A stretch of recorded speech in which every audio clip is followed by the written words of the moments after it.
Hi Libra, welcome to your 2020 forecast. It is actually New Year's Day, so this is pretty special energy for me to be doing your reading for you today, but I'm sorry you had to wait so long.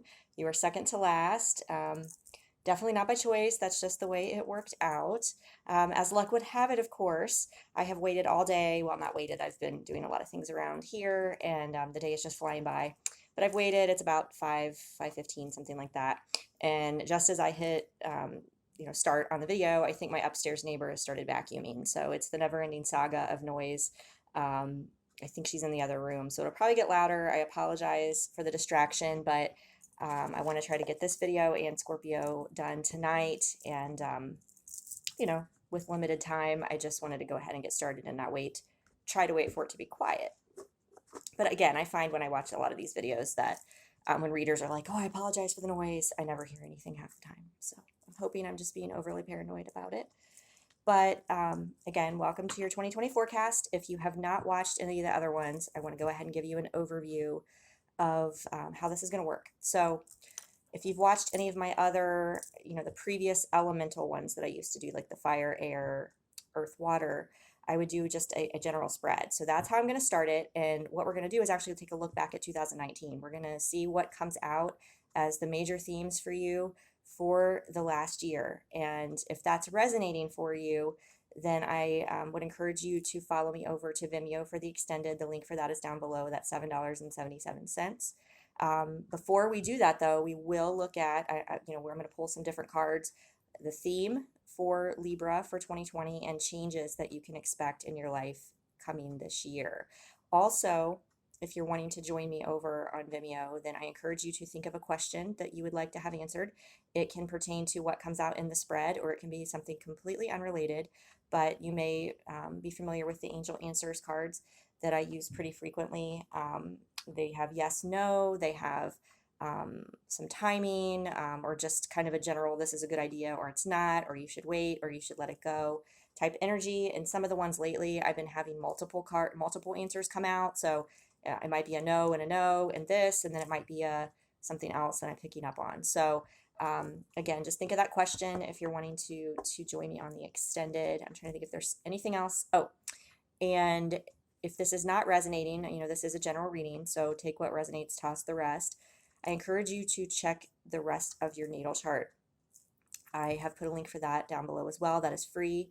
You might find that you have predominantly, Sagittarius or Scorpio in other parts of your chart. So fire or water might make more sense for you to look at some of those videos. I'm finding sometimes, my moon and rising sign are Earth. They're both Taurus, and I sometimes resonate more with those readings than Sagittarius. It just depends. So, okay, we are going to get started. So again, this is the spread for 2019. We're going to kind of take a look at how the year started out, how it progressed. That's the card that already wants to come out right there. That was pretty strong. So this is the Light Seers Tarot. It's my new deck that I absolutely love. I think Chris Ann is the author. So wow, that's a good card.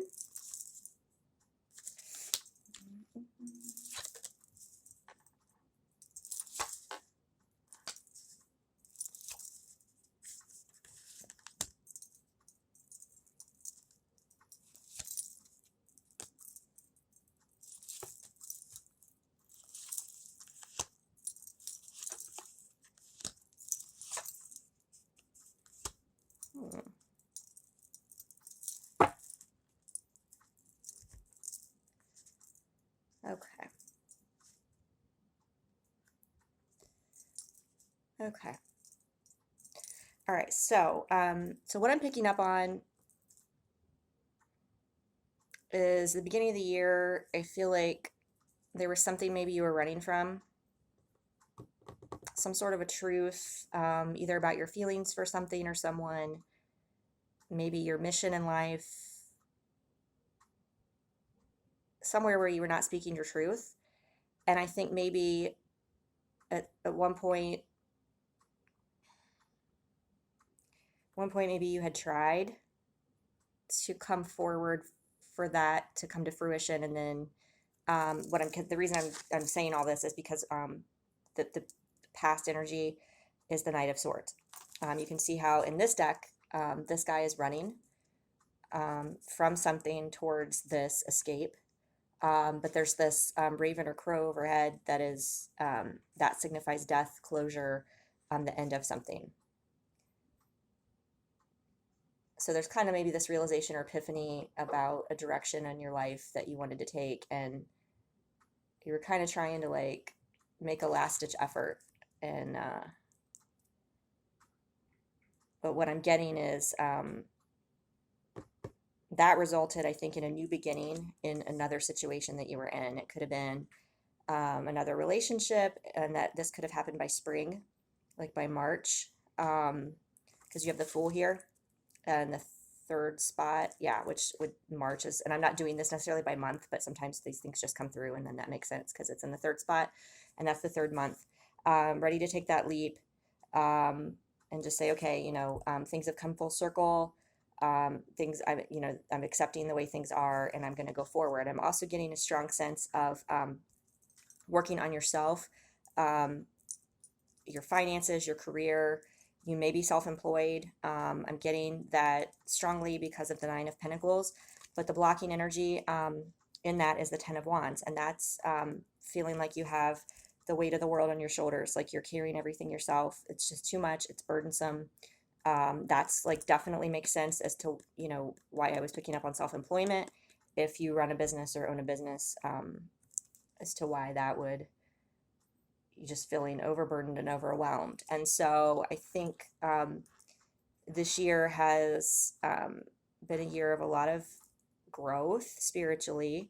I think you've connected a lot more to your intuition about things, because especially in the summer, I feel like maybe there were some breakthroughs, maybe either with experiences you've had spiritually, or discovering like a new religion, or a new, I don't want to say new religion, but like a new group or kind of area of study, or something that has made you feel more connected to God, and you've maybe met some soul family as a result of that. But the High Priestess is a major arcana, and it's definitely about going in, going within, trusting your intuition. And I'm getting that kind of like you're wishing you could do that more. And this situation with your job or your business is kind of hindering that. And there also could be still might be some hidden truths about what you're really wanting out of life. Because the High Priestess can be about secrets, and keeping things to yourself.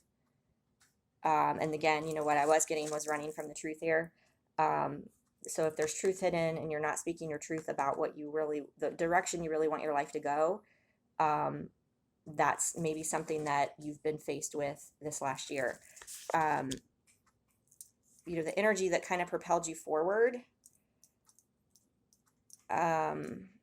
is the World, which is very powerful energy. I think a lot of us had that experience, that type of action, I should say, propelling us forward. It's about closing out cycles. It's the last of the major arcana. It's kind of, again, I'd gotten earlier, coming full circle with things, because the Fool is 0, starting fresh. I do feel like there was some sort of a new beginning, but what I'm getting is there's still something hidden, either with you, within yourself, or with the person you're dealing with. Or again, not living your truth or speaking your truth with maybe what your soul's pulling you maybe in one direction.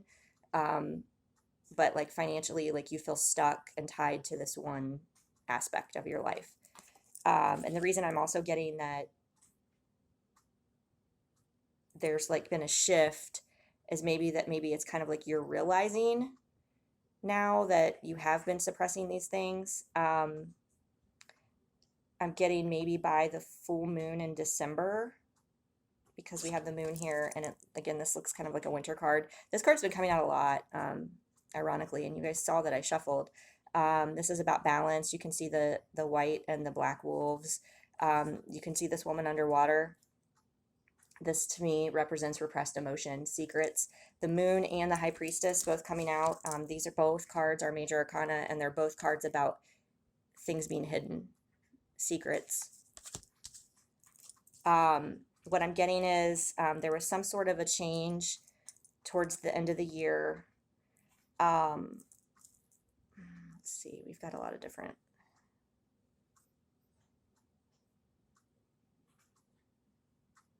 I feel like some of this could be in a relationship. Somebody may be saying, hey, you're not putting in like the same effort that I want. I want tangible, solid, Three of Pentacles, teamwork, effort here. But, or maybe you told the person that, you're involved with that. It could be, you can take the energies vice versa, however it resonates. You're wanting, or they're wanting to kind of have, more progress at this point. But you're so overwhelmed and burdened, with this Ten of Wands on your back, with the Nine of Pentacles, and whatever the secret, maybe secret is, or these suppressed emotions are, that it's left things kind of stagnant.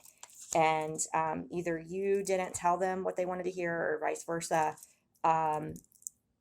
There's, the way that things kind of ended here, for at the end of the year, unfortunately, what I'm getting, we had the Page of Swords, which is a card about, for me, about cutting off communication.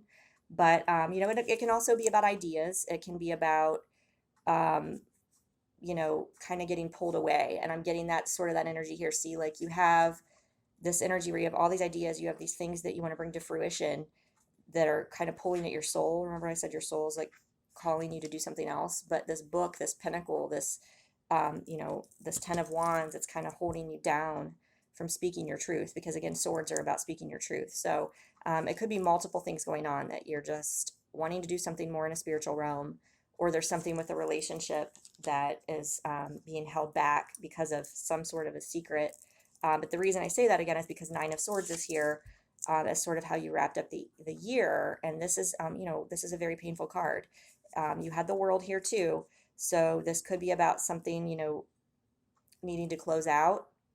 It could be these suppressed emotions that you have that are coming to the surface. Again, because I was saying maybe there was some realizations and epiphanies here, at some point with the World, that these things are coming up, and that it's holding back your progress, in your current relationship or your job. Whatever it is, it's like these things are kind of coming up and they're needing to be cleared. But I'm getting that, let me see how many are here. 2, 4, 6, 8. The ninth crow that's here, it's white, and it's, you're being guided by, you're getting signs about things, and you're trusting those. And you should, because you've got the High Priestess here. Again, that's about intuition. So I feel like, see how the pillow, this might be like at night, you might cry yourself to sleep sometimes. I feel like there's some regrets.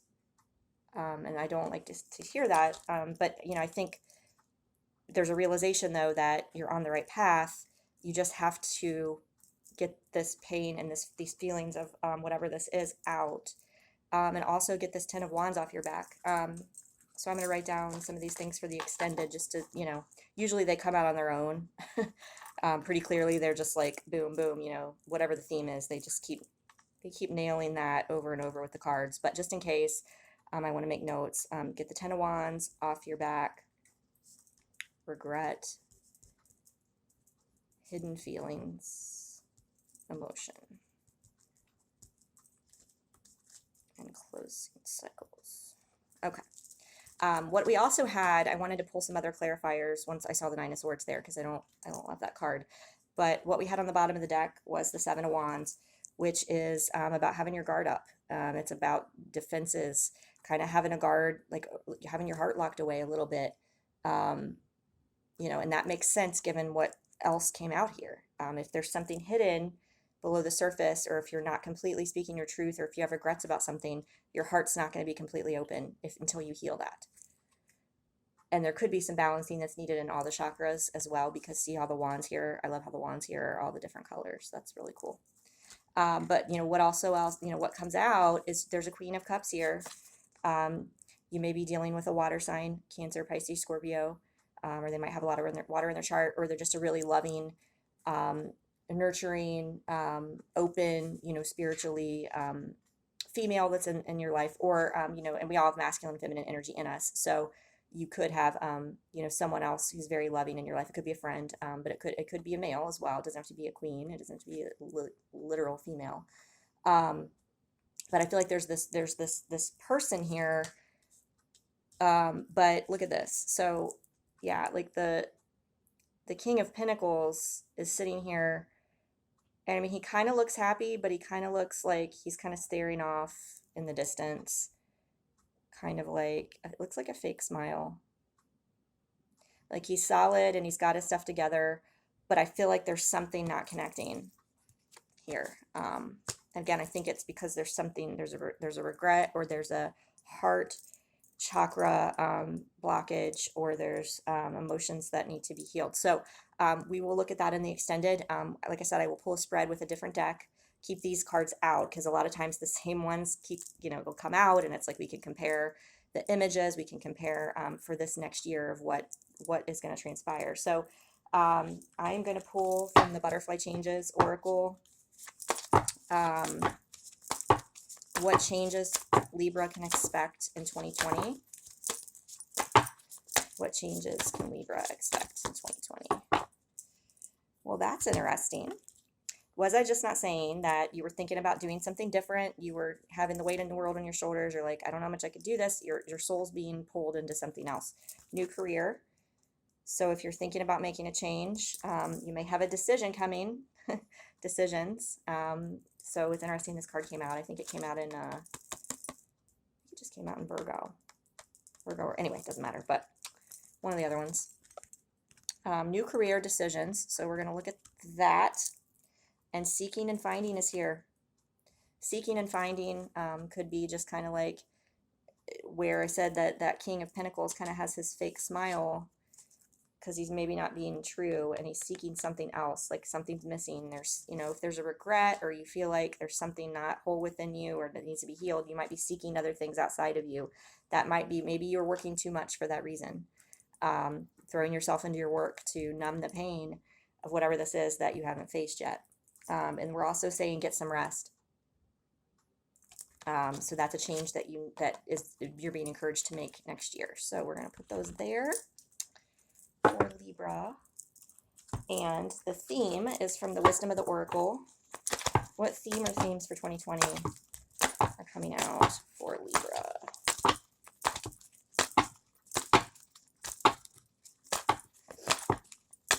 Theme or themes?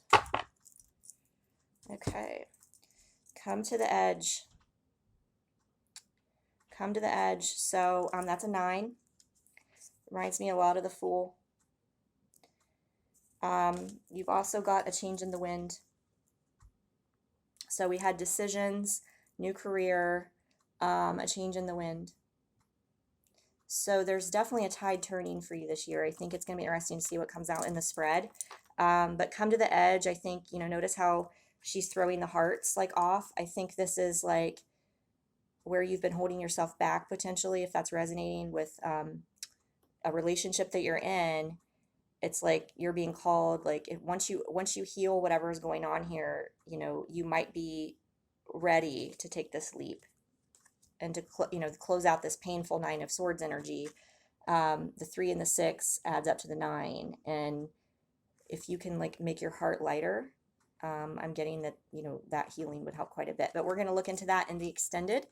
So I hope you join me over there. If not, then hopefully one of the other readings will resonate for you. But either way, I wish you a beautiful, happy new year.